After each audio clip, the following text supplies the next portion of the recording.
अगर आप विदेश में काम कर रहे हैं और अपने माता पिता की जरूरतों के लिए पैसा इंडिया भेजना चाहते हैं, लगता तो है आसान है, लेकिन अगर रूल्स को सही से नहीं समझा तो पैसा भेजना आपके लिए बाद में मुश्किल बन सकता है। तो आज इस वीडियो में हम बताएंगे कि एनआरआई के तौर पर पैसा भेजते समय क्या क्या ध्यान रखना चाहिए, कौन से रूल्स अप्लाई होते हैं और कैसे आप लीगल कंप्लायंसेस में फंसे बिना अपने पेरेंट्स को सपोर्ट कर सकते हैं। तो चलिए फिर जल्दी से वीडियो को स्टार्ट कर देते हैं। हाय, मेरा नाम है वर्षा दुबे और आप मुझे देख रहे हैं एनबीटी टेक एड पर।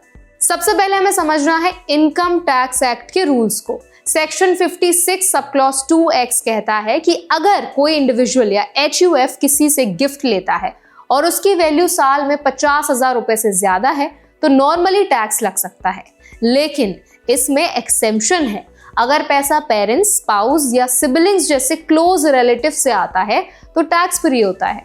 यानी आपका यूएस या किसी और कंट्री से भेजा पैसा आपके माता पिता के लिए पूरी तरह सेफ है।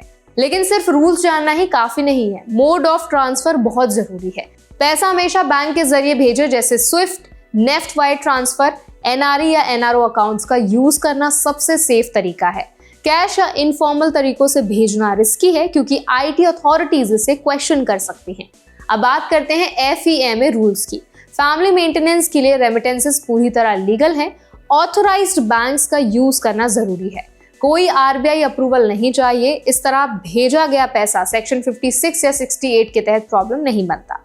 केवल प्रॉपर बैंक ट्रेल मेंटेन करना जरूरी है। जुडिशियल केसेस ने भी साफ किया है कि अगर पैसा पेरेंट्स को जेन्युइन सपोर्ट के लिए भेजा गया है और प्रॉपर बैंकिंग रिकॉर्ड्स हैं तो आईटी अथॉरिटीज इसे टैक्सेबल नहीं मानते।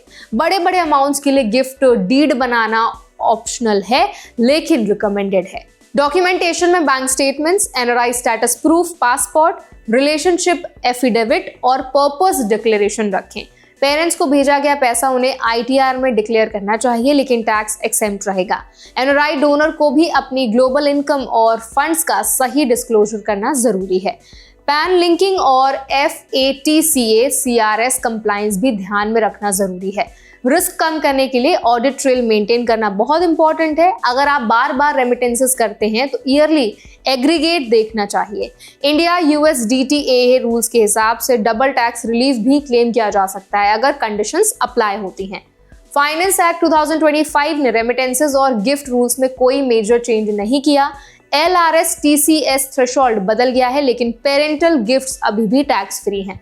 इसका मतलब यह है कि आपको लीगल तरीके से ही पैसा भेजना है। तो एनआरआईज के लिए सबसे बड़ा टेक अवे यही है कि अपने पेरेंट्स को पैसा भेजते समय proper banking channel, relationship proof और डॉक्यूमेंटेशन रेडी रखें। ये ना सिर्फ टैक्स कंप्लायंस में मदद करेगा बल्कि फ्यूचर ऑडिट्स या क्वेश्चनिंग से भी आपको बचाएगा।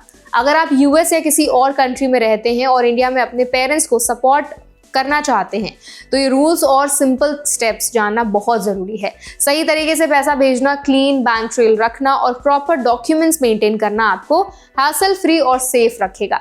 तो इस वीडियो से आप समझ जाएंगे कि पेरेंटल गिफ्ट्स पूरी तरह लीगल और टैक्स फ्री हैं। बस डॉक्यूमेंटेशन और बैंकिंग ट्रेल क्लियर होना चाहिए। रूल्स फॉलो करके आप बिना स्ट्रेस के अपने माता पिता को फाइनेंशियली सपोर्ट कर सकते हैं। तो आई होप ये वीडियो आपके लिए हेल्पफुल रहा होगा। अगर ये वीडियो आपको अच्छा लगा तो इसको लाइक करें, शेयर करें। ऐसे और भी वीडियोस के लिए, अपडेट्स के लिए हमारे चैनल एनबीटी टेक एड को भी जरूर सब्सक्राइब करें।